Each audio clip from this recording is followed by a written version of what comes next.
Assalamualaikum warahmatullahi wabarakatuh. Perkenalkan, nama saya Hana Hanifa, nomor absen 16, kelas 12 MIPA 4. Di sini saya akan menjelaskan tentang kasus-kasus pelanggaran hak dan pengingkaran kewajiban warga negara. Di dalam kasus-kasus pelanggaran hak dan pengingkaran kewajiban negara dibagi menjadi 4, yaitu yang pertama, makna hak dan kewajiban warga negara, yang kedua, substansi hak dan kewajiban warga negara dalam Pancasila, yang ketiga ada kasus pelanggaran hak dan pengingkaran kewajiban warga negara, dan yang keempat ada penanganan pelanggaran hak dan pengingkaran kewajiban warga negara.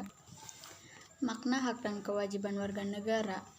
Hak merupakan semua hal yang Anda peroleh atau dapatkan.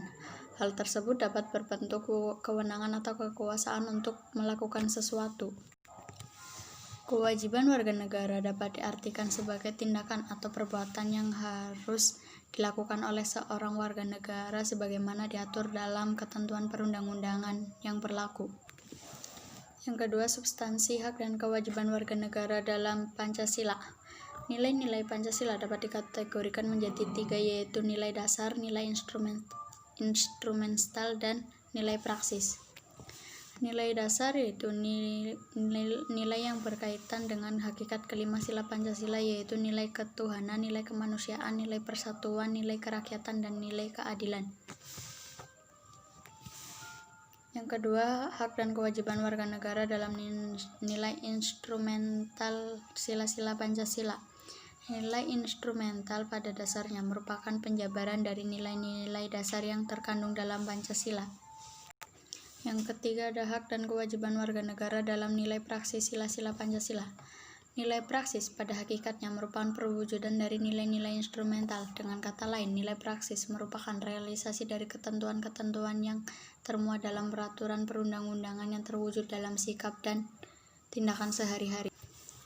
Selanjutnya yaitu kasus pelanggaran hak dan pengingkaran kewajiban warga negara. 1. Penyebab terjadinya pelanggaran hak dan pengingkaran kewajiban warga negara. Pelanggaran hak dan pengingkaran kewajiban warga negara diantaranya disebabkan oleh faktor-faktor berikut. Yang pertama yaitu sikap egois atau terlalu mementingkan diri sendiri. Yang kedua, rendahnya kesadaran berbangsa dan bernegara. Yang ketiga, sikap tidak toleran. Yang keempat, penyalahgunaan kekuasaan. Yang kelima, ketidaktegasan aparat penegak hukum. Dan yang keenam, penyalahgunaan teknologi. Yang kedua yaitu kasus pelanggaran hak warga negara. Pelanggaran terhadap hak warga negara bisa kita lihat dari kondisi yang saat ini terjadi, misalnya sebagai berikut. Yang pertama yaitu proses penegakan hukum masih belum optimal dilakukan, misalnya masih terjadi kasus salah tangkap. Yang kedua, saat ini tingkat kemiskinan dan angka pengangguran di negara kita masih cukup tinggi. Yang ketiga, makin merebaknya kasus pelanggaran hak asasi manusia seperti pembunuhan, pemerkosaan, kekerasan dalam rumah tangga, dan masih banyak contoh lainnya. 3. Kasus pengingkaran kewajiban warga negara. Pengingkaran kewajiban warga negara banyak sekali bentuknya, mulai dari sederhana sampai yang berat. Diantaranya adalah sebagai berikut. 1. Membuang sampah sembarangan. Yang kedua, melanggar aturan berlalu lintas. Yang ketiga, merusak fasilitas negara. Yang keempat, tidak membayar pajak kepada negara. Yang kelima, tidak berpartisipasi dalam usaha pertahanan dan keamanan negara.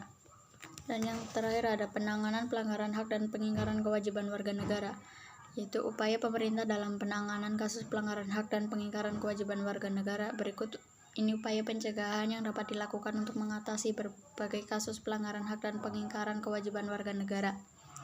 Yang pertama itu supremasi hukum dan demokrasi harus ditegakkan. Yang kedua, mengoptimalkan peran lembaga-lembaga selain lembaga tinggi negara yang berwenang dalam penegakan hak dan kewajiban warga negara. Yang ketiga, meningkatkan kualitas pelayanan publik untuk mencegah terjadinya berbagai bentuk pelanggaran hak dan pengingkaran kewajiban warga negara oleh pemerintah.